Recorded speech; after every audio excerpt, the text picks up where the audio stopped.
श्री सीतारामचंद्र भगवान की जय। श्री कृष्णचंद्र भगवान की जय। श्री लक्ष्मी नारायण भगवान की जय। सब संतन की जय। सब भक्तन की जय। अनंत कोटि वैष्णव की जय। अवध धाम की जय। सरयू मैया की जय।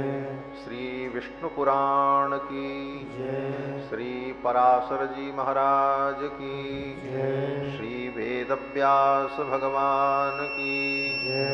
जय जय सीताराम। हरि ओम तच्छंजोरावृणीमहे गातुं यज्ञाय गातुं यज्ञपतये दैवी स्वस्तिरस्तु नः स्वस्तिर्मानुषेभ्यः ऊर्ध्वं जिगातु भेषजं सन्नो अस्तु द्विपदे सं चतुष्पदे रामाय रामभद्राय रामचंद्राय वेधसे रघुनाथाय नाथाय सीतायापतये नमः। रामं रामानुजं सीतां भरतं भरतानुजं सुग्रीवं वायुसूनुं च प्रणमामि पुनः पुनः। नमोऽस्तु रामाय सलक्ष्मणाय देव्यै च तस्यै जनकात्मजायै नमोऽस्तु रुद्रेन्द्रयमानिलेभ्यो नमोऽस्तु चन्द्रार्कमरुद्गणेभ्यः यस्य स्मरणमात्रेण जन्मसंसारबन्धनात् विमुच्यते। नमस्तस्मै विष्णवे प्रभविष्णवे ऋक्यजुस्सामरूपाय वेदाहरणकर्मणे प्रणवोद्गीतवपुषे महाश्वशिरसे नमः। नारायणं नमस्कृत्य नरं चैव नरोत्तमं देवीं सरस्वतीं व्यासं ततो जयमुदीरयेत्। ऋक्यजुस्सामरूपाय वेदाहरणकर्मणे प्रणवोद्गीतवपुषे महाश्वशिरसे नमः। तत्त्वेन यच्चिदचिदीश्वर तत्स्वभाव भोगापवर्गतदुपाय गतिरुदारः सन्दर्शयन्निरमिमीतपुराणरत्नं तस्मै नमो मुनिवराय पराशराय। अस्मद्गुरुभ्यो नमः। अस्मत्परमगुरुभ्यो नमः। अस्मत्सर्वगुरुभ्यो नमः। श्रीमते श्रीभाष्यकाराय नमः। वाञ्छाकल्पतरुभ्यश्च कृपासिन्धुभ्य एव च पतितानां पावनेभ्यो वैष्णवेभ्यो नमो नमः। भगवान परब्रह्म सच्चिदानंद की मंगलमयी कथा सुधा का हम सभी लोग श्री विष्णु पुराण के माध्यम से श्रवण लाभ प्राप्त करें, उसके पूर्व कथा की मर्यादा के अनुकूल भगवन नाम संकीर्तन कर लें। पश्चात विष्णु पुराण के आलोक में भगवान की महिमा का श्रवण लाभ आस्वादन हम सभी लोग करेंगे। सीताराम सीताराम सीताराम जय सीताराम सीताराम सीताराम सीताराम जय सीताराम सीताराम सीताराम सीताराम जय सीताराम सीताराम सीताराम सीताराम जय सीताराम सीताराम सीताराम सीताराम राम जय सीताराम सीताराम सीताराम सीताराम जय सीताराम राजा राम राजा राम राजा राम जय राजा राम राजा राम राजा राम राजा राम जय राजा राम राजा राम राजा राम राजा राम जय राजा राम राजा राम राजा राम राजा राम जय राजा राम सीताराम सीताराम सीताराम जय सीताराम सीताराम सीताराम सीताराम जय सीताराम सीताराम सीताराम सीताराम जय सीताराम सीताराम सीताराम सीताराम जय सीताराम सीताराम सीताराम सीताराम जय सीताराम सीताराम सीताराम सीताराम जय सीताराम सीताराम सीताराम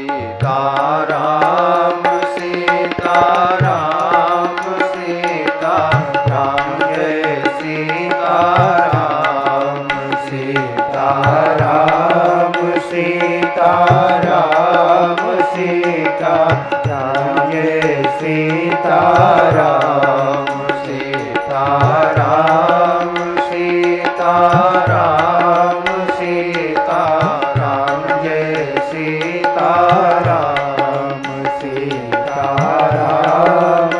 सीताराम सीताराम जय सीताराम सीताराम सीताराम सीताराम जय सीताराम सीताराम सीताराम सीताराम जय सीताराम सीताराम सीताराम सीताराम जय सीताराम सीताराम जय सीताराम सीताराम जय सीताराम सीताराम जय सीताराम। बोलो श्री सीतारामचंद्र भगवान की जय श्री लक्ष्मी नारायण भगवान की जय श्री हनुमान जी महाराज की जय सब संतन की जय सब भक्तन की जय जय जय सीताराम।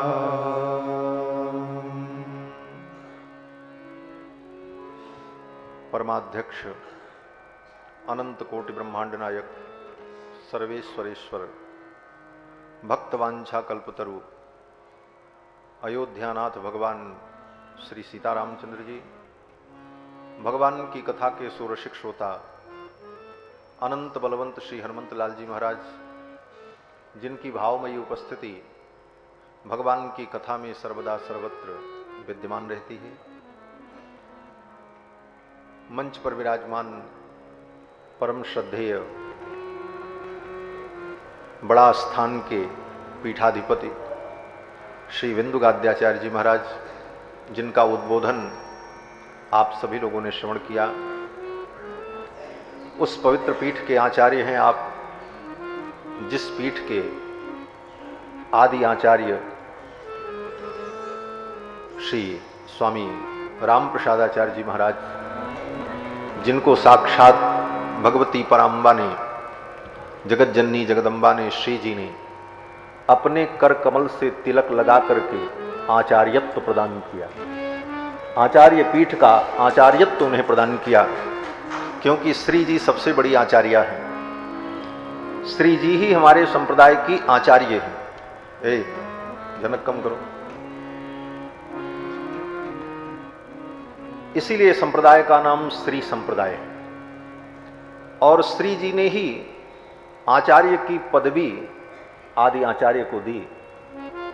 उस गद्दी पर विराजमान पूज्य महाराज श्री और उसी परंपरा से जुड़े हुए इस श्री भक्तमाल स्थान के पूज्य महाराज श्री वयोवृद्ध तपोनिष्ठ, जिनकी करुणा इस दास के ऊपर सदा बरसती रही है, और उन्हीं के करुणा का ये परिणाम है कि आप लोगों के मध्य में बैठकर हम लोग भगवत चर्चा कर रहे हैं। मंच पर विराजमान श्री दिगंबर अखाड़ा के पूज्य महाराज श्री, जिनका वात्सल्य प्रेम मुझे सदा प्राप्त होता रहता है, उनका स्नेह मुझे प्राप्त होता रहता है, और पितामह के रूप में उनको मैं देखता रहता हूं और उनका आशीर्वाद मुझे प्राप्त होता रहता है। ऐसे पूज्य दिगंबर अखाड़ा के महाराज श्री इस श्री भक्तमाल पीठ के उत्तराधिकारी माननीय सम्माननीय श्री अवधेश दास जी महाराज, जिनकी परिकल्पना के परिणाम स्वरूप ये पवित्र कार्यक्रम आज प्रारंभ हो रहा है। बड़ी बड़ी योजनाएं महाराज जी की मन में चलती रहती हैं और समय पाकर के वो मूर्त रूप लेती रहती हैं। मंच पर विराजमान इस स्थान के बड़े शुभ चिंतक श्री नागा राम लखन दास जी महाराज, जिनका नित्य नियम वर्षों से चला आ रहा है कि अगर अयोध्या में वो रहेंगे तो भगवान की आरती में वो यहाँ जरूर उपस्थित रहते। आरती उन्हीं की अध्यक्षता में होती है। मानो इस प्रकार क्या कर रहे थे भैया?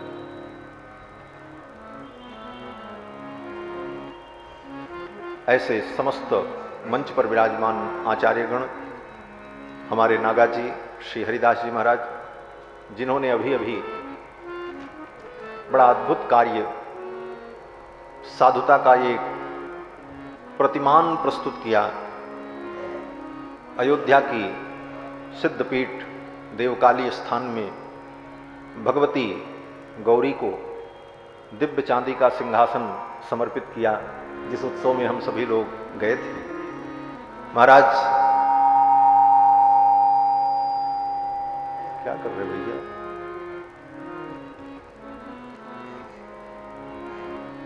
बोलो श्री सीतारामचंद्र भगवान की जय। पूज्य श्री हरिदास जी महाराज, हमारी अयोध्या जनपद के प्रथम नागरिक सम्माननीय श्री ऋषिकेश उपाध्याय जी एवं उनके पार्श्व में विराजमान गुड्डू भैया और समस्त उनके सुहृदगण, दूर दूर से आए हुए धर्मानुरागी सज्जनों, श्रद्धामयी माताओं, इस पवित्र कार्तिक मास में श्री विष्णु पुराण को श्रवण करने के लिए हम सभी लोग समुपस्थित हैं। सामान्य लोगों के मन में एक जिज्ञासा होगी कि राम कथा, भागवत कथा, ये सब कथा तो होती ही है, विष्णु पुराण की क्या विशेषता है? विष्णु पुराण 18 पुराणों में परम सात्विक पुराण है। 18 पुराण ये 3 प्रकार के हैं। 6 पुराण सात्विक हैं, 6 राजस हैं और 6 तामस हैं। सतोगुण, रजोगुण, तमोगुण, इन 3 गुणों से युक्त होने के कारण पुराण भी त्रिगुणात्मक हैं। और उन त्रिगुणात्मक पुराणों में विष्णु पुराण परम सात्विक पुराण माना गया है। और वैष्णव भक्ति का मूल सिद्धांत विष्णु पुराण में ही वर्णित है। हम सभी वैष्णव हैं, रामोपासक, कृष्ण उपासक, नारायण के उपासक, जिस रूप के भी हम उपासक हों, हम सभी वैष्णव हैं। क्योंकि भगवान महाविष्णु परम तत्व जो हैं, उन परम तत्व को हम अपना इष्ट मानते हैं, इसीलिए हम सभी लोग वैष्णव हैं। और वैष्णव का जो सिद्धांत है, उस सिद्धांत का मूल आधार विष्णु पुराण है। विष्णु पुराण में वैष्णव धर्म का निरूपण और भगवान श्री विष्णु को परम तत्व के रूप में बताया गया है। ऐसे तो अन्य पुराणों में जिस पुराण को आप पढ़ोगे, उस पुराण में उस पुराण के देवता की महिमा का वर्णन करते हुए उसी को परम तत्व बता दिया जाता है। देवी पुराण पढ़ो तो देवी जी ही परम तत्व, शिव पुराण पढ़ो तो शिव जी ही परम तत्व, गणपति पुराण पढ़ो, गणेश पुराण, तो उसमें गणेश जी को ही परम तत्व। ऐसी स्थिति में हम किसे परम तत्व के रूप में माने? परम तत्व कौन है? सुप्रीम पावर, सुपर सोल, परमात्मा। इसका निर्णय कैसे हो? तो कहते हैं इसका निर्णय सात्विक ज्ञान के द्वारा होता है। जब हमारे अंदर शुद्ध सत्व जागृत होता है, तभी शुद्ध ज्ञान होता है। सत्व गुण का परिणाम ही ज्ञान है। इसीलिए गीता में भगवान ने कहा कि सत्वात् संजायते ज्ञानम, सत्वात् संजायते ज्ञानम। जब हमारे अंदर सात्विकता बढ़ेगी, तभी शुद्ध ज्ञान होगा। इसीलिए अपने अंदर के सतोगुण को प्रकट करने के लिए, सतोगुण को जागृत करने के लिए हमें सात्विक आहार, विहार, विचार, सत्संग, शास्त्र, इन सब का सात्विक सेवन करना चाहिए। हमारा आहार भी सात्विक हो, हमारा विचार भी सात्विक बने, हम सात्विक देवताओं की आराधना करें। क्योंकि देवता भी 3 प्रकार के हैं, सात्विक, राजस, तामस। तमोगुणी देवताओं की आराधना करने पर तमोगुण बढ़ता है। श्रीमद् भागवत महापुराण में वेदव्यास जी कहते हैं कि मुमुक्षवो घोर रूपान हित्वा भूतपतिनथ नारायण कलाश्रांता भजन्ति ह्यनसूयवः। मुमुक्षवो घोर रूपान, जो मुमुक्षु प्राणी हैं, जो संसार के आवागमन से मुक्ति चाहते हैं, ऐसे प्राणी, ऐसे मनुष्य क्या करें?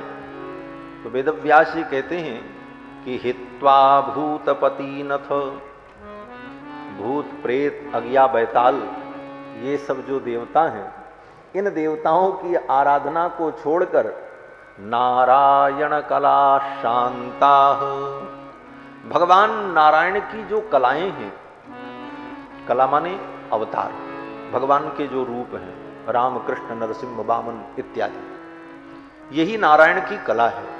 तो नारायण कला शांता भजन्ति ह्यनसूयवः।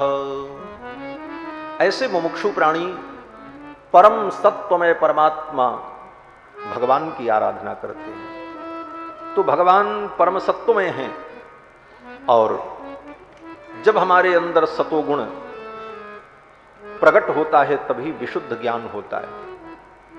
रजोगुण और तमोगुण के रहने पर हमारा ज्ञान संशयात्मक होता है, निश्चयात्मक नहीं होता। ज्ञान तो सबको कुछ न कुछ होता है, लेकिन निर्णयात्मक ज्ञान, निर्भ्रांत ज्ञान, भ्रमरहित ज्ञान तब होता है जब हमारे अंदर सात्विकता होती है। और विष्णु पुराण परम सात्विक पुराण है, और इस पुराण में तत्व का निर्णय किया गया है। तत्वपूर्वक ईश्वर, जीव और माया, इन तीन तत्वों का विवेचन विष्णु पुराण में बड़े ढंग से और बड़े सरल शब्दों में पराशर महर्षि ने किया है। इसीलिए विष्णु पुराण को पुराण रत्न कहते हैं। बाकी जितने पुराण हैं वो तो पुराण हैं, लेकिन विष्णु पुराण पुराण रत्न है। ये पुराणों में रत्न है। श्री यामुनाचार्य स्वामी जी महाराज अपने आलवंदार स्तोत्र में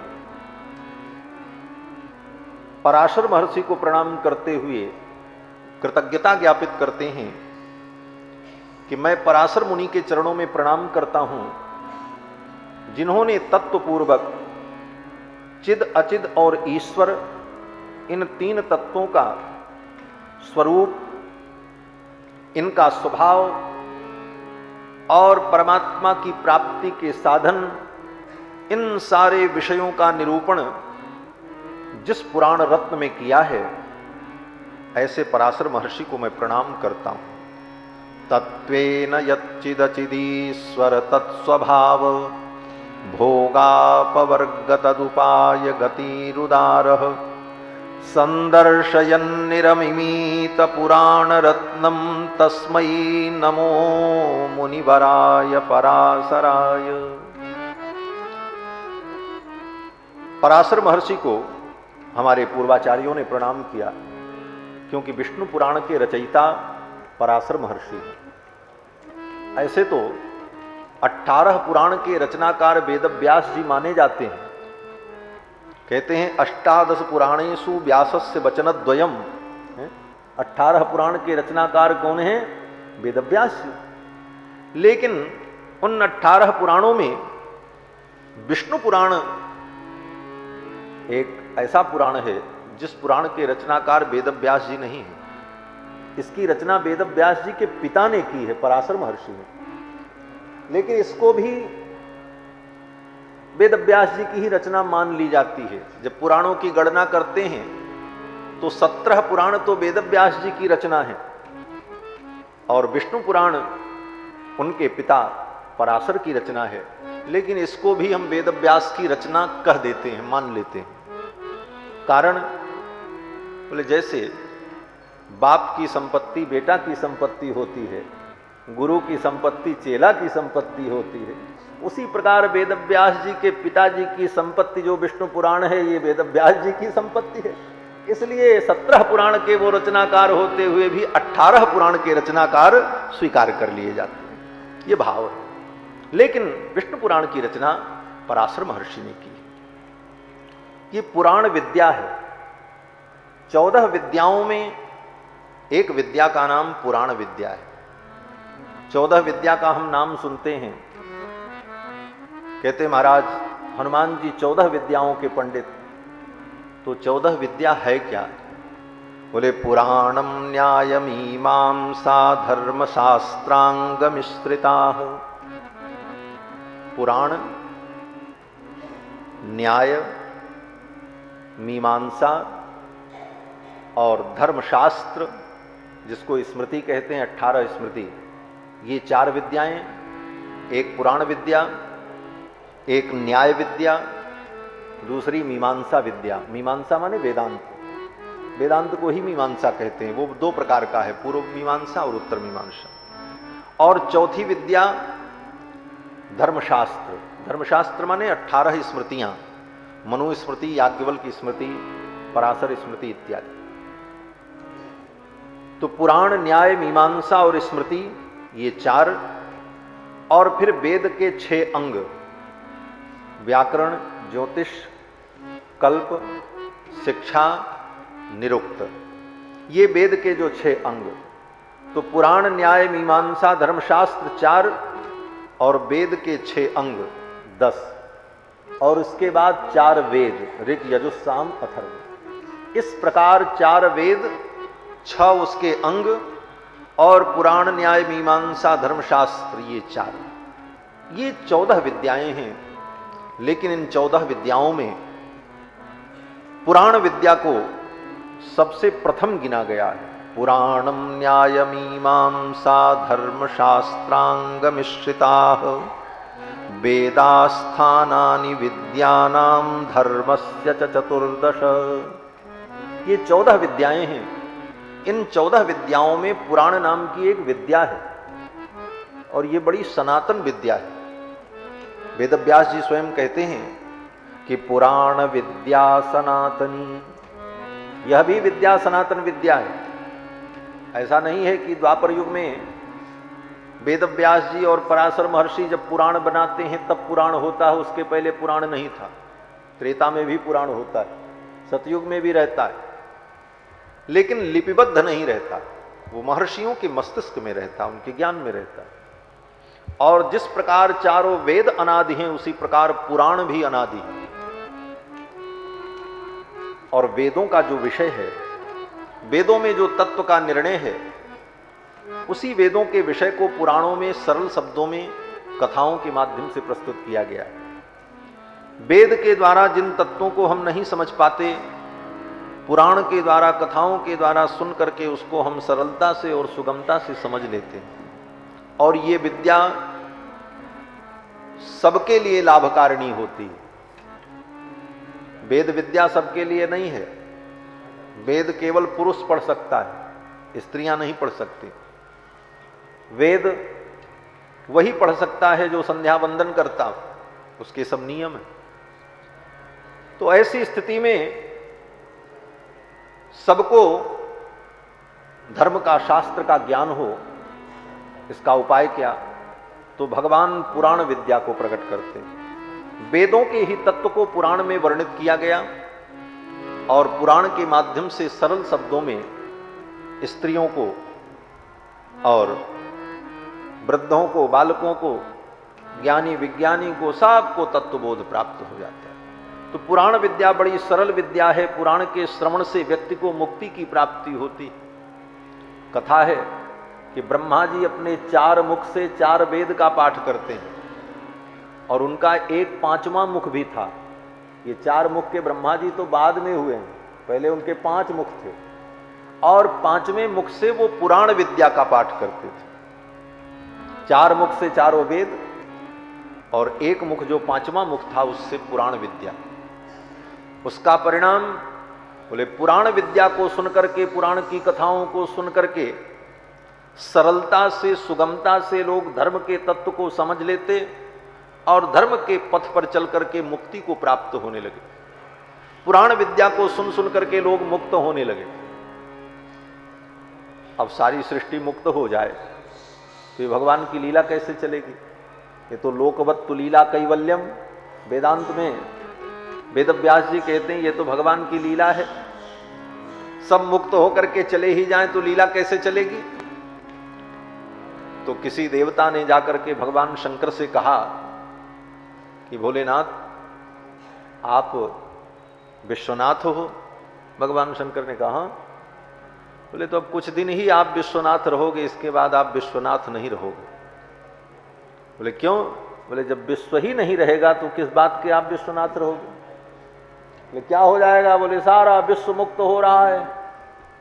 नारदादिक देवताओं ने जाकर के शंकर जी को कहा, बोले सारा विश्व मुक्त हो रहा है, सब मुक्त हो जाएंगे। बोले कैसे? बोले ब्रह्मा जी अपने 5वें मुख से पुराण विद्या का पाठ करते रहते हैं, उस पुराण विद्या को सुन सुन करके लोग मुक्त हो रहे हैं, सब मुक्त हो जाएंगे, सृष्टि रहेगी ही नहीं। तो आप काहे को विश्वनाथ रहोगे? आपको प्रलय करने की जरूरत भी नहीं पड़ेगी, आपका भी काम खत्म हो जाए। भगवान शंकर तो रुद्र रूप, उनको क्रोध आ गए और भगवान शंकर ने जाकर के अपने त्रिशूल से ब्रह्मा जी के 5वें मस्तक को काट दिया। जिस मुख से ब्रह्मा जी वेद पाठ करते थे उस मस्तक को, ब्रह्मा जी के मस्तक को भगवान शिव ने काट दिया। जब काट दिया तो पुराण विद्या, पुराण पाठ तो बंद हो गया, लेकिन भगवान शंकर को ब्रह्म हत्या लग गई, क्योंकि ब्रह्मा जी महाराज ब्रह्मस्वरूप है। भगवान शंकर को ब्रह्म हत्या लग गई, ब्रह्म हत्या चिपक गई उनके हाथ में। अब वो छूटे नहीं। ब्रह्मा जी महाराज, भगवान शंकर इधर उधर भाग रहे हैं उस ब्रह्म हत्या को लेकर। तो भागते हुए ब्रह्मा जी महाराज वो भगवान शंकर इधर उधर जा रहे थे, भगवान नारायण के पास पहुंचे। बोले प्रभु ये ब्रह्म हत्या कैसे छूटेगी? तो भगवान नारायण ने एक पात्र दिया, कहा इस पात्र को हाथ में लेकर के जाओ, भिक्षा पात्र, और भिक्षा मांगो, और जहां पर ये तुम्हारा पात्र भर जाएगा, जिसके भिक्षा देने से ये पात्र भर जाएगा, वहीं तुम्हारी ब्रह्म हत्या छूट जाएगी। उस ब्रह्म कपाल को लेकर भिक्षा मांगने के लिए भगवान कपाली कपर्दी भगवान शंकर चल पड़े। जहां जाएं कोई कितना भी भिक्षा दे वो पात्र भरे नहीं। अन्नपूर्णा के देने पर भी वो पात्र नहीं भर रहा था, जबकि अन्नपूर्णा भगवान शिव को नित्य भिक्षा देती हैं। अन्नपूर्णे सदा पूर्णे शंकर प्राण वल्लभे भिक्षाम देहि च पार्वती, भगवान शिव कपाली। लेकिन अन्नपूर्णा के देने पर भी उनका पात्र जब नहीं भरा, तो भिक्षा पात्र लेकर के भटकते भटकते ब्रह्म हत्या से व्याकुल भगवान शंकर उत्तराखंड में पहुंचे। तो वहां पर मूर्ति देवी के पुत्र भगवान नर नारायण तप कर रहे थे बद्री नारायण में। नर नारायण जिनको हम बद्री नारायण भगवान कहते हैं। तो भगवान नारायण वहां पर तप कर रहे थे। भगवान शंकर ने जाकर के कहा भिक्षाम देहि। भगवान नारायण ने संकेत किया कि भिक्षा देने के लिए मेरे पास कुछ नहीं है, आप अपने त्रिशूल का स्पर्श कराओ मेरे शरीर में, और जो वैष्णव तेज प्रकट हो इसी को आप भिक्षा के रूप में स्वीकार कर ले। भगवान शंकर ने स्पर्श कराया त्रिशूल का, और भगवान नारायण के श्री विग्रह से जो वैष्णव तेज निकलने लगा उसी को वो अपने कपाल में धारण करने लगा। देखते देखते वो कपाल भर गया, और भर करके वो वैष्णव तेज कपाल से ऊपर होकर के बहने लगा। भगवान शंकर की ब्रह्म हत्या तो छूट गई, लेकिन वो ब्रह्म तेज जब शंकर जी के कपाल को, पात्र को भर करके बाहर गिरने लगा, तो भगवान शंकर ने देखा कि ये तो वैष्णव तेज नष्ट हो रहा है, इसे अवशोषित कर देना चाहिए। और भगवान शंकर ने अपने तीसरे नेत्र की ज्योति से उस वैष्णव तेज को सुखाने लगे, और वो सुखाते जा रहे हैं, और वैष्णव तेज और उद्भूत होता जा रहा है। परिणाम ये हुआ कि देखते देखते भगवान शंकर का जो तेज था वह भी मूर्तिमान हो गया, और वैष्णव तेज जो भिक्षा पात्र में गिर रहा था वो भी मूर्तिमान हो गया। दोनों में महान युद्ध हुआ। दोनों में महान युद्ध जब हुआ तो वैष्णव तेज जो था वही नर बन गया, और रुद्र जो तेज था वह रुद्र तेज उन नर से युद्ध करते करते पराजित हो गया, और पराजित होकर के वो नर तेज, वो रुद्र तेज वहां से भगा। जाकर के उसने हजारों वर्ष तप किया। बड़ी लंबी कथा है, संक्षेप में बात बताएं कि हजारों वर्ष जाकर के उस रुद्र तेज ने तप किया, और तपस्या से ब्रह्मा जी को प्रसन्न करके वरदान मांगा कि मेरे शरीर में 1000 कवच हो जाए, जिस कवच को कोई तोड़ न पावे, और जो एक कवच को तोड़े वो मृत्यु को प्राप्त हो जाए। ब्रह्मा जी ने वरदान दे दिया, 1000 कवच प्राप्त करके, और जो कवच तोड़ेगा वो मृत्यु को प्राप्त हो जाएगा। ऐसा विलक्षण वरदान प्राप्त करके वो रुद्र तेज भगवान नारायण के तेज नर से युद्ध करने के लिए आया, और उस युद्ध में उस रुद्र तेज ने नर तेज को पराजित कर दिया। तो नर तेज ने भगवान नारायण के चरणों में बैठकर कहा, हे प्रभु, इस तेज को मैं कैसे शांत कर पाऊंगा? तो भगवान नारायण ने नर को कहा कि ऐसा करो, तुम भी युद्ध करो, मैं भी युद्ध करूं। एक कवच तुम तोड़ना, और कवच तोड़ने के बाद तुम मर जाओगे, क्योंकि वरदान है ब्रह्मा का, एक कवच जो तोड़े वो मर जाए। तो एक कवच तुम तोड़ना, और जब तुम मर जाओगे तो तुमको मैं जीवित कर दूंगा। फिर मैं एक कवच तोड़ूंगा, फिर मैं शरीर त्यागूंगा, तुम मुझे जीवित कर देना। इस प्रकार नर नारायण दोनों ने समझौता किया, और युद्ध प्रारंभ हुआ। 999 कवच उस रुद्र तेज के तोड़ डाले। जब अंतिम कवच बचा तो उस रुद्र तेज ने देखा कि अब ये भी कवच अगर टूट गया तो मैं समाप्त हो जाऊंगा। तो उस रुद्र तेज ने क्या किया, बोले युद्ध छोड़ करके आकाश में गमन किया और वही रुद्र तेज जाकर के सूर्य के बिंब में समाहित हो गया। और समय आने पर वही रुद्र तेज द्वापर युग में सूर्य पुत्र कर्ण के रूप में उत्पन्न हुआ, जो कवच कुंडल धारण किए हुए उत्पन्न हुआ। वही सूर्य के अंदर विद्यमान वो तेज द्वापर युग में कर्ण के रूप में उत्पन्न हुए रुद्र तेज। इसीलिए रुद्र स्वरूप परशुराम जी से उन्होंने समस्त विद्याएं प्राप्त की और कवच कुंडल लेकर के पैदा हुए। और नर नारायण की तो प्रतिज्ञा थी कि इसे मारना है, इसलिए इस बार नर की बारी थी और नारायण के रूप में भगवान कृष्ण आए और नर के रूप में अर्जुन आए।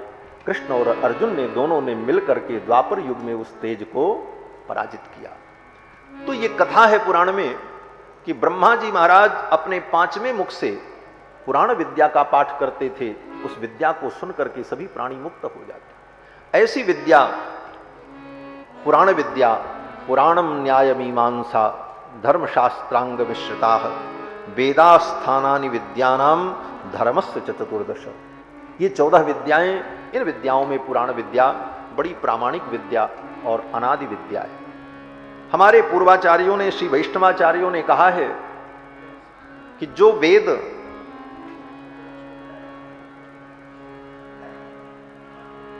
ज्ञान के मूल आधार हैं, उन वेदों के अर्थ का निर्णय करने के लिए हमें स्मृति, इतिहास और पुराण की शरण में जाना पड़ता है। हमारे वैष्णवाचार्य कहते हैं कि वेदार्थो निश्चेतव्यः स्मृति इतिहास पुराणैहि। वेद के अर्थ का निर्णय स्मृति और इतिहास पुराण से किया जाता है। वेद के 2 भाग हैं, पूर्व भाग और उत्तर भाग। पूर्व भाग में कर्मकांड और उत्तर भाग में ज्ञान कांड, जिसमें ब्रह्म का निरूपण। तो वेद के पूर्व भाग कर्मकांड का निर्णय स्मृतियों के द्वारा होता है और वेदों का जो उत्तर भाग है ज्ञान कांड, ब्रह्म मीमांसा, उसका तत्व निर्णय पुराण और इतिहास के द्वारा होता है। इतिहास क्या है? बोले रामायण और महाभारत, ये 2 इतिहास हैं और बाकी पुराण आप जानते हैं। तो इतिहास पुराण के माध्यम से ही ब्रह्म तत्व का, वेदांत का निर्णय होता है। इसीलिए इतिहास पुराण की बड़ी महिमा है। और उन पुराणों में विष्णु पुराण, परम सात्विक पुराण, वैष्णव पुराण है। इस पुराण में ब्रह्म, जीव, माया, इन तीनों के तत्व का वास्तविक निरूपण किया गया। तत्व के विषय में भी बड़ा मतभेद है। अन्यवादी लोग कहते हैं, सबके अलग अलग मत हैं। चारवाक कहता है आत्मा उत्मा कुछ नहीं है, ना आत्मा है ना परमात्मा है, वो तो कहता कुछ है ही नहीं। बोले तो सब हिल डुल रहे हैं, चल फिर रहे हैं, क्यों चल रहे हैं, कैसे चल रहे हैं, क्या हो रहा है, ये हलचल क्यों है? तो चारवाक कहता है कि जैसे पान का पत्ता हरा होता है और कत्था भूरा होता है, चूना सफेद होता है, सुपारी भूरे रंग की होती, लेकिन चारों को एक में मिला दो तो वो एक गाढ़ा लाल हो जाता है, एक चौथा रंग पैदा हो जाता है। तो सबके मिश्रण से एक नया रंग पैदा हो जाता है। उसी प्रकार प्रकृति के जो 5 तत्व हैं, पृथ्वी, जल, तेज, वायु, आकाश, इन 5 तत्वों के सम्मिश्रण से जब शरीर का निर्माण होता है प्रकृति में, तो उन 5 के मिलने पर उन 5 के जो गुण हैं वो तो रहते रहते हैं, लेकिन उनके साथ एक नया गुण पैदा हो जाता है, उसमें चेतनता आ जाती है, वो चलने फिरने लगता है, बोलने लगता है, और आत्मा उत्मा कुछ होती नहीं है। ऐसा चारवाक कहता है। वो कहता है ना आत्मा न परमात्मा। उनसे भी ज्यादा आगे बढ़कर बौद्ध लोग आए, तो बौद्धों ने कहा कि परमात्मा तो नहीं होता लेकिन आत्मा होती है। बौद्धों ने परमात्मा को नहीं माना। ये बात अलग है कि जो लोग नहीं जानते वो लोग कहते हैं कि बौद्ध धर्म ईश्वर को मानता है धम्मम शरणम गच्छामि, बुद्धम शरणम गच्छामि, लेकिन उनके सिद्धांत में ईश्वर नाम की कोई वस्तु नहीं है। पढ़ लेना, जो दार्शनिक होंगे उनको मालूम होगा, दर्शन शास्त्र का जिन्होंने अध्ययन किया होगा। बौद्ध दर्शन कहता है ईश्वर कुछ नहीं, ईश्वर होता ही नहीं। आत्मा होती है, लेकिन आत्मा को भी वो शून्य मानते हैं, इसीलिए बौद्धों को शून्यवादी कहा जाता है।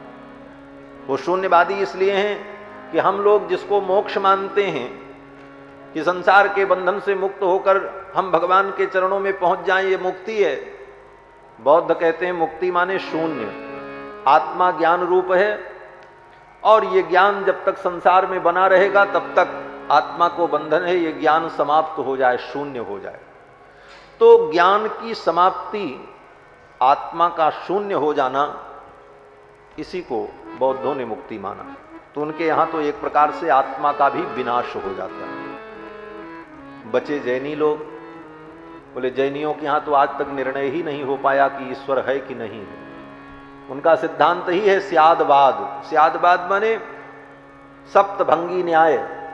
वो कहते हैं हो भी सकता है, नहीं भी हो सकता है, आज तक निर्णय ही नहीं हुआ है। उनका यही सिद्धांत है, पढ़ लेना। और भी अनेक प्रकार की भ्रांतियां हैं। उसके बाद आकर के जब वेदांत में प्रवेश करो तो वेदांत में अभेदवादी लोगों ने कहा कि ब्रह्म तो नहीं है, अर्थात परब्रह्म परमात्मा जो है वही जीव के रूप में है, जीव की कोई सत्ता नहीं है, ब्रह्म ही जीव है, जीव ही ब्रह्म है।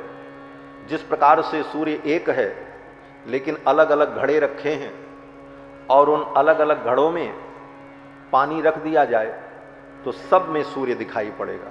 12 घड़े रखो तो 12 सूर्य का प्रतिबिंब दिखे, 22 रखो तो 22 दिखे। तो प्रतिबिंब तो 22, 72, 42 कितने भी दिख सकते हैं, लेकिन बिंब तो एक है।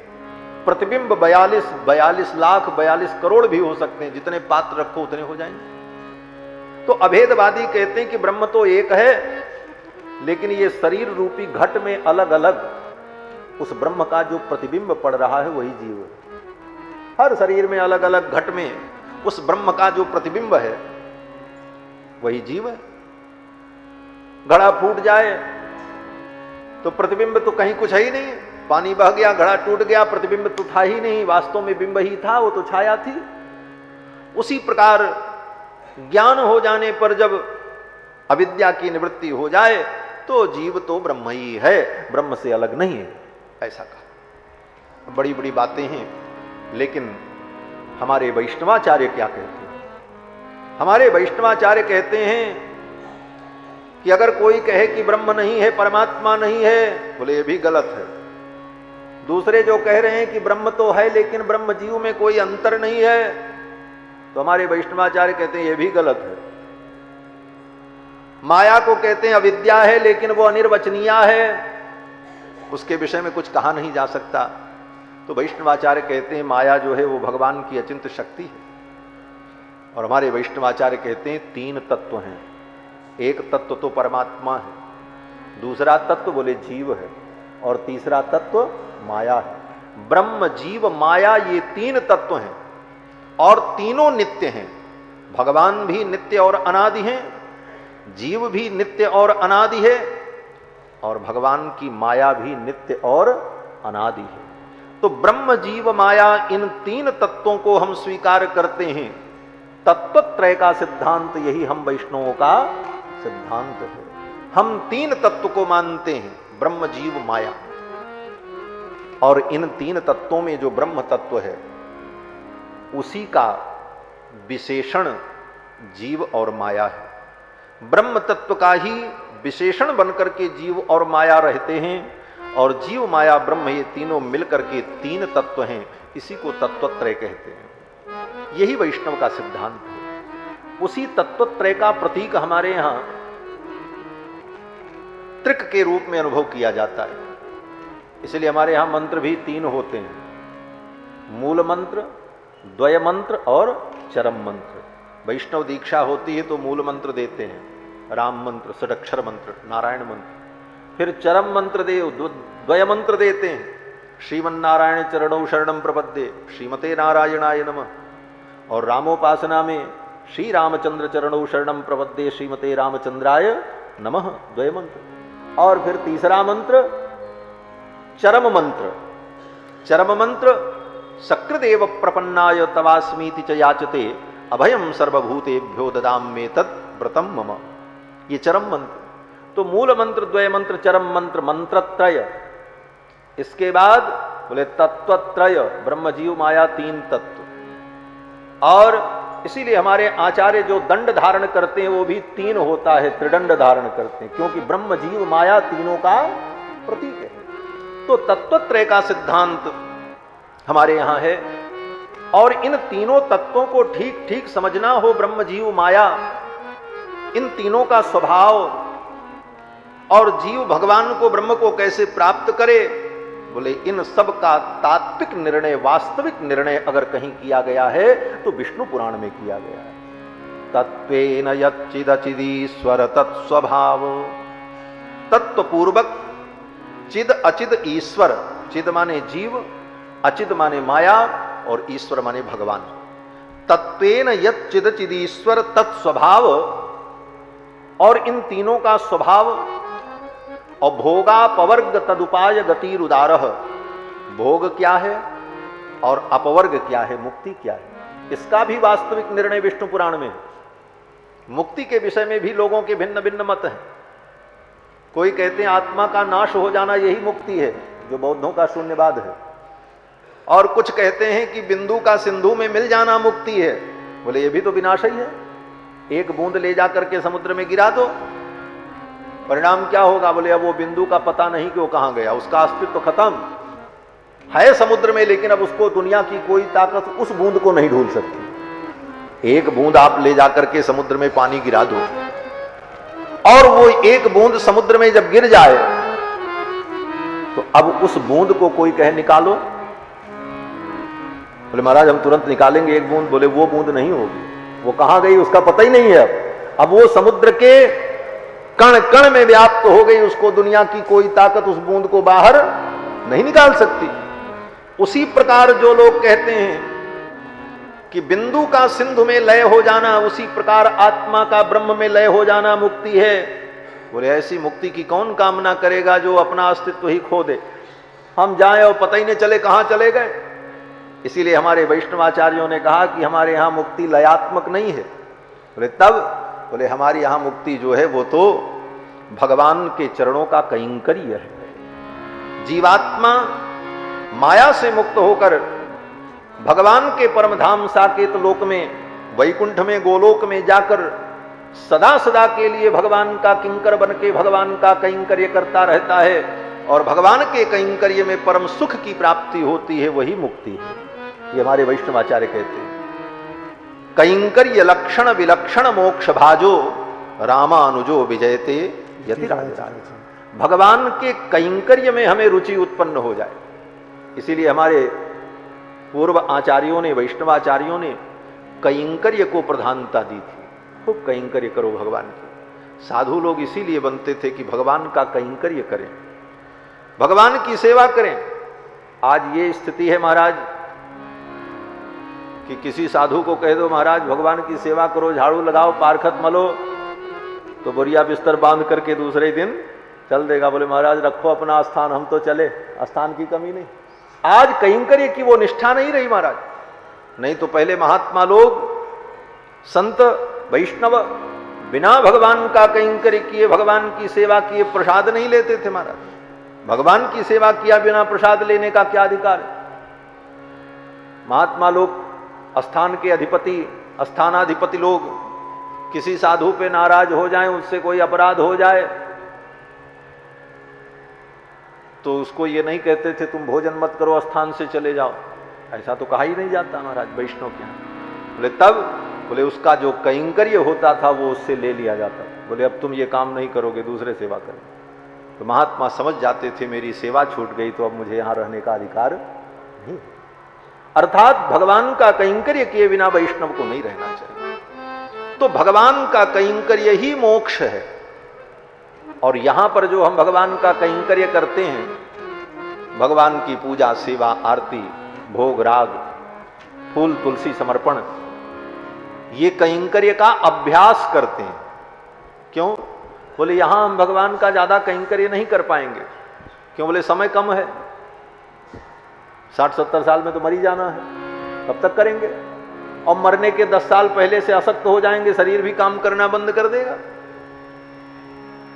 तो यहां जो हम भगवान का कैंकर्य करते हैं वो केवल अभ्यास मात्र है। हमारे आचार्य जन कहते हैं कि यहां रह करके भगवान का कैंकर्य करके अभ्यास करो, और जब बढ़िया अभ्यास हो जाएगा तब ठाकुर जी अपने धाम में तुमको नित्य कैंकर्य प्रदान करेंगे। वहां जो कैंकर्य मिलेगा वो सदा सदा के लिए मिलेगा।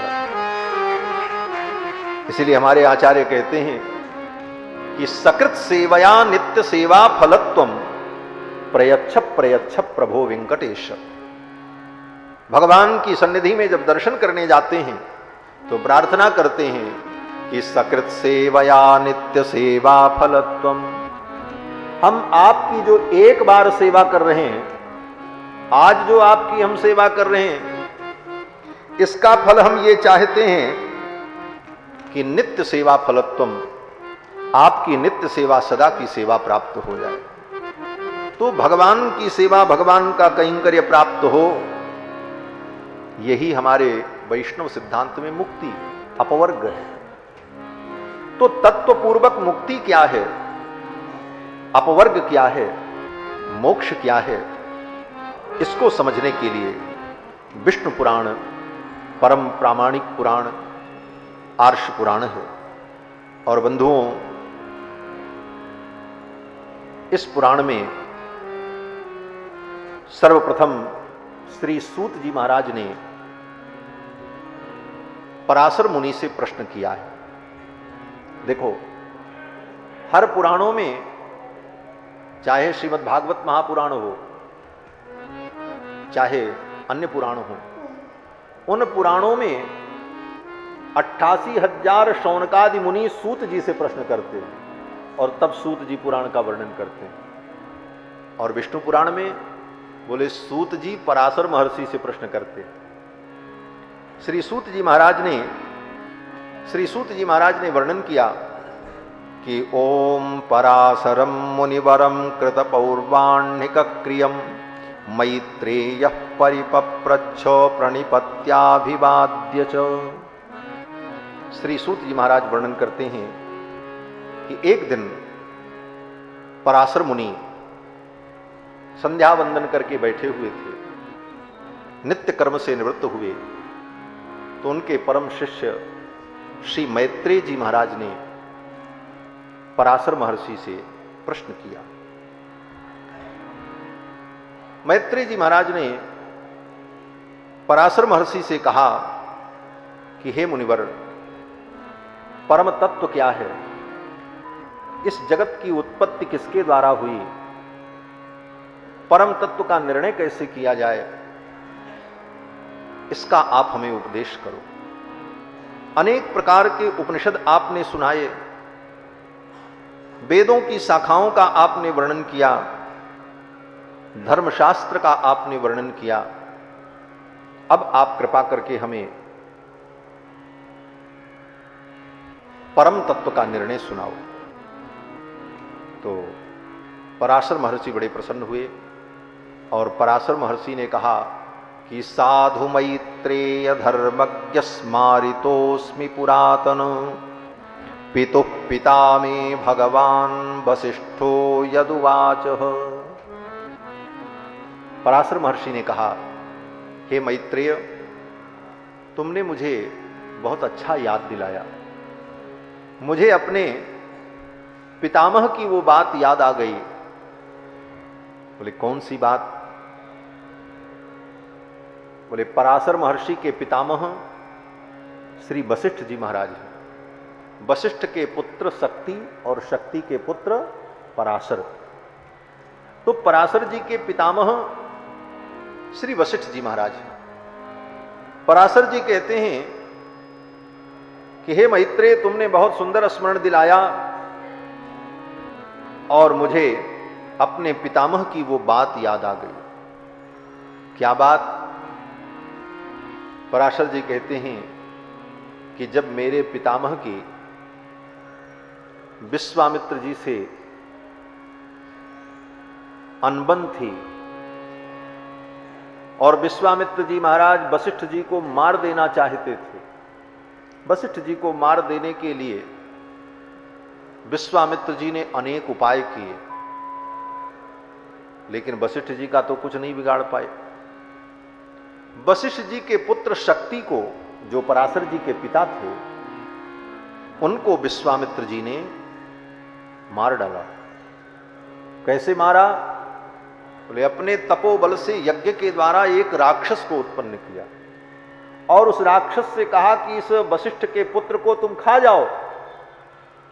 विश्वामित्र प्रयुक्तेन रक्षसा भक्षित पुरा।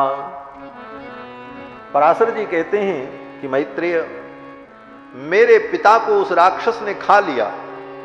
विश्वामित्र जी ने ऐसा राक्षस उत्पन्न किया और कहा कि जाओ जाकर के पराशर के पिता को खा लो, वशिष्ठ के पुत्र को खा लो। उस राक्षस ने वशिष्ठ जी के पुत्र शक्ति का भक्षण कर लिया।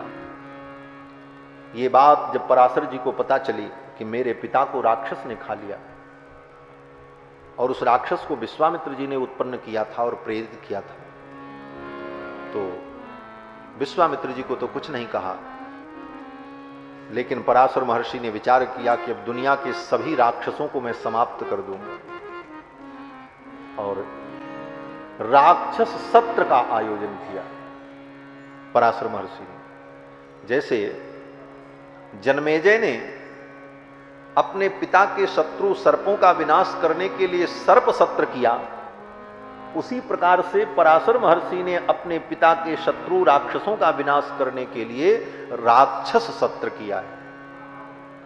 राक्षस सत्र का नाम का जब यज्ञ किया कि ततो हम रक्षसाम सत्रम विनाशाय समारभत, राक्षसों के विनाश के लिए राक्षस सत्र का आयोजन किया। सत्र माने यज्ञ, यज्ञ का एक विशेष प्रकार होता है, उसको सत्र कहते हैं।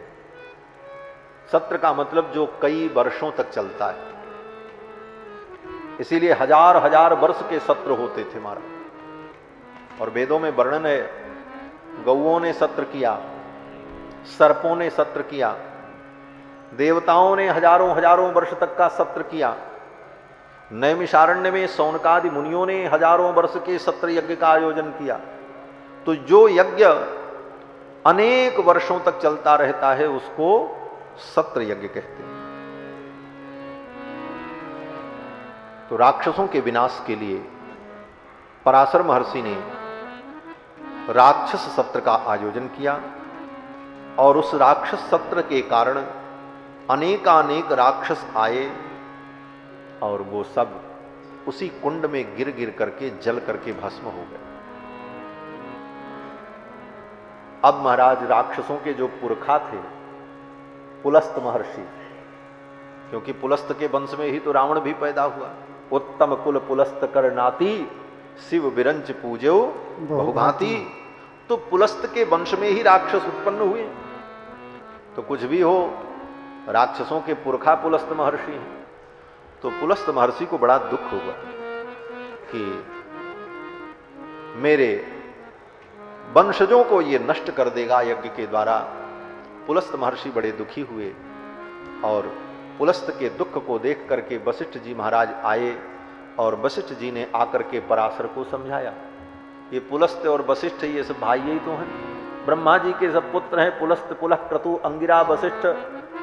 तो वशिष्ठ जी के ही भाई हैं पुलस्त, और पुलस्त के वंशजों को पराशर जी महाराज राक्षस सत्र के द्वारा जब नष्ट कर रहे थे तो वशिष्ठ जी को अच्छा नहीं लगा और वशिष्ठ जी ने आकर के पराशर को समझाया कि बेटा ये यज्ञ तुम बंद कर दो। बोले बाबा, हमारे पिता को विश्वामित्र जी ने राक्षस के द्वारा समाप्त करा दिया, तो अब मैं दुनिया के सारे राक्षसों को समाप्त कर दूंगा। तो वशिष्ठ जी ने बड़ी अच्छी बात कही। वशिष्ठ जी ने कहा, पराशर, कोई किसी को नहीं मारता, और न कोई किसी के द्वारा मरता है। संचितस्यापि महता वत्स क्लेशेन मानवैहि, अपने ही किए हुए कर्मों के परिणाम स्वरूप उसे दुख और सुख की प्राप्ति होती है। और यही बात गोस्वामी जी महाराज कहते हैं, काहू न को सुख दुख कर दाता, काहू न को सुख दुख कर दाता, निज कृत कर्म भोग सब भ्राता, निज कृत कर्म भोग सब भ्राता, निज कृत कर्म भोग सब भ्राता, निज कृत कर्म भोग सब भ्राता, काहू न को सुख दुख कर दाता, काहू न को सुख दुख कर दाता, काहू न को सुख दुख। पराशर जी ने कहा, बेटा कोई किसी को सुख दुख नहीं देता, अपने ही किए हुए कर्म का फल व्यक्ति प्राप्त करता है। हन्यते तात कह केन यातः, स्वकृत भुक्त पुमान, कोई किसी को मारता नहीं और कोई किसी के द्वारा मरता नहीं, अपने ही किए हुए परिणामों को हम कर्मों के फल को प्राप्त करते हैं। वशिष्ठ जी ने कहा कि मेरे पुत्र शक्ति, तुम्हारे पिता जो थे उनकी जो मृत्यु हुई उनका इतना ही जीवन था, उनके ही ये कर्मों का परिणाम था, इसलिए नाहक में क्रोध करके सर्पों का विनाश मत करो। क्रोध व्यक्ति के यश को, उसकी तपस्या को, उसके संचित पुण्य को नष्ट कर देता है। क्रोध व्यक्ति के तप को, उसके ज्ञान को, उसके विवेक को, उसके पुण्य को नष्ट कर देता है। पराशर महर्षि कहते हैं कि यशस्तपसश्चैव क्रोधो नाशकर परः, यश तपस्या ये क्रोध के द्वारा नष्ट हो जाती है, इसलिए क्रोध पर नियंत्रण करना चाहिए। इसीलिए बड़े बड़े मुनियों ने पहले क्रोध को जीतने का प्रयास किया। क्यों बोले, क्रोध अगर बना रहेगा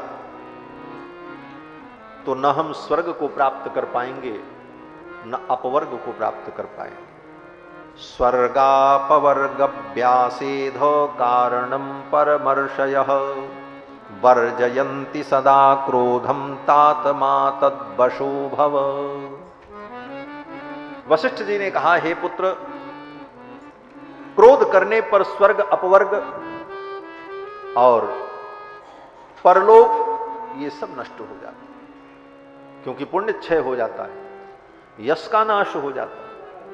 इसलिए हे पुत्र, तुम क्रोध मत करो, अपने क्रोध को छोड़ दो और भगवान का स्मरण करो। अपने पितामह के कहने पर, वशिष्ठ जी के कहने पर पराशर महर्षि ने वो वो राक्षस सत्र यज्ञ बंद कर दिया। राक्षस सत्र यज्ञ जब बंद कर दिया तो पुलस्त महर्षि बड़े प्रसन्न हुए कि अब मेरे वंशज राक्षस और असुर बच जाएंगे, क्योंकि पराशर जी ने। बोलो श्री सीतारामचंद्र भगवान। आचार्य लोग पधार रहे हैं, 2 बार भगवान नाम संकीर्तन कर ले। श्रीमन्नारायण नारायण नारायण, श्रीमन्नारायण नारायण नारायण, श्रीमन्नारायण नारायण नारायण, श्रीमन्नारायण नारायण नारायण, श्रीमन्नारायण नारायण नारायण, श्रीमन्नारायण नारायण नारायण, श्रीमन्नारायण नारायण नारायण,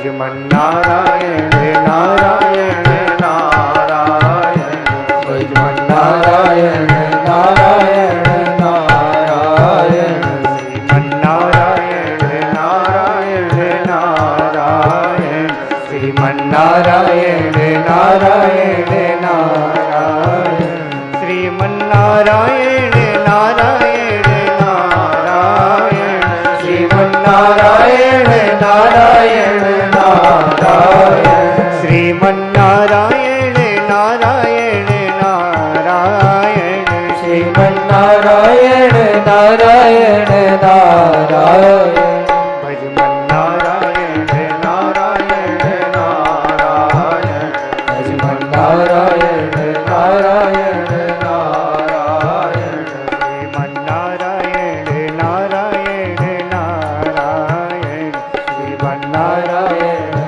नारायण नारायण श्रीमन नारायण नारायण नारायण श्रीमन नारायण नारायण नारायण बोलो श्री लक्ष्मी नारायण भगवान की जय।